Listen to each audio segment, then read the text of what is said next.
नमस्कार दोस्तों, आज की सुंदर और रोचक कहानी का विषय है कैसे एक ज्वारी बना स्वर्ग का राजा। तो आइए सुनते हैं। प्राचीन काल में देव ब्राह्मण निंदक एक प्रसिद्ध ज्वारी था। वह महापापी तथा व्यभिचार आदि अन्य दुर्गुणों से भी दूषित था। एक दिन कपट पूर्वक जुए से उसने बहुत धन जीता।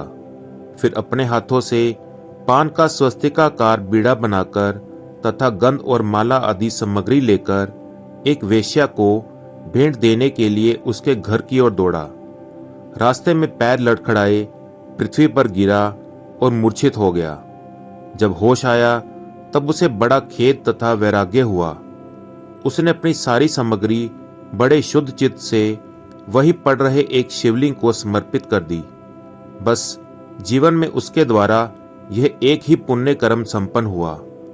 कालांतर में उसकी मृत्यु हुई। यमदूत उसे यमलोक ले गए। वहां यमराज बोले, ओ मूर्ख, तू अपने पाप के कारण बड़े बड़े नरकों में यातना भोगने योग्य है। उसने कहा, महाराज, यदि मेरा कोई पुण्य भी हो तो उसका विचार कर लीजिए। चित्रगुप्त ने कहा कि तुमने मरने के पहले थोड़ा सा गंध मात्र भगवान शंकर को अर्पित किया है। इसके फलस्वरूप तुझे 3 घड़ी तक स्वर्ग का शासन यानी कि इंद्र का सिंहासन प्राप्त होगा। ज्वारी ने कहा, तब कृपया मुझे पहले पुण्य का ही फल प्राप्त कराया जाए। अब यमराज की आज्ञा से उसे स्वर्ग भेज दिया गया। देवगुरु बृहस्पति ने इंद्र को समझाया कि तुम 3 घड़ी के लिए अपना सिंहासन इस ज्वारी के लिए छोड़ दो। पुनः 3 घड़ी के बाद यहां आ जाना। अब इंद्र के जाते ही ज्वारी स्वर्ग का राजा बना। उसने सोचा कि बस अब भगवान शंकर के अतिरिक्त कोई शरण्य नहीं।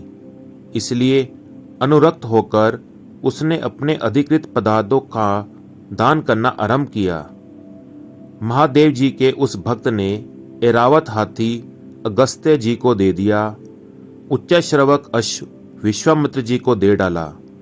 कामधेनु गायें महर्षि वशिष्ठ को दे डाली।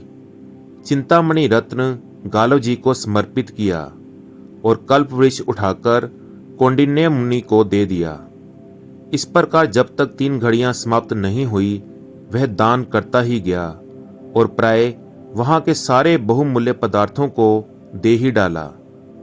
इस प्रकार 3 घड़ियां बीत जाने पर वह स्वर्ग से चला गया।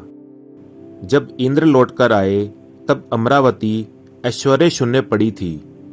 वे बृहस्पति जी को लेकर यमराज के पास पहुंचे और बिगड़कर बोले, धर्मराज, आपने मेरा पद एक ज्वारी को देकर बड़ा अनुचित कार्य किया है।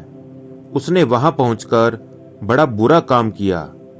आप सच माने उसने मेरे सभी रत्न ऋषियों को दान कर दिए और अमरावती सूनी सी पड़ी है। तब धर्मराज बोले कि आप बूढ़े हो गए हैं, किंतु अभी तक आपकी राज्य विषयक आसक्ति दूर नहीं हुई। ज्वारी का पुण्य आपके 100 यज्ञों से कहीं महान हुआ। बड़ी भारी सत्ता हस्तगत हो जाने पर जो प्रमाद में न पड़कर सत्कर्म में तत्पर होते हैं वे ही धन्य हैं। जाइए, अगस्त्य आदि ऋषियों को धन देकर या चरणों में पड़कर अपने रत्न लुटा लीजिए। बहुत अच्छा कहकर इंद्र स्वर्ग आए और इधर वही ज्वारी पूर्वाभ्यासवशात तथा कर्म विपाकानुसार बिना नरक भोगे ही महादानी विरोचन पुत्र बलि हुआ, जिसने भगवान विष्णु को वामन अवतार के रूप में 3 पग भूमि दान की थी। तो दोस्तों, कैसी लगी आपको ये कहानी? प्लीज़ कमेंट करके ज़रूर बताएं और इसी प्रकार की अच्छी अच्छी और सुंदर कहानियाँ सुनने के लिए चैनल को फॉलो करना और सब्सक्राइब करना ना भूलें। धन्यवाद। जय श्री कृष्णा।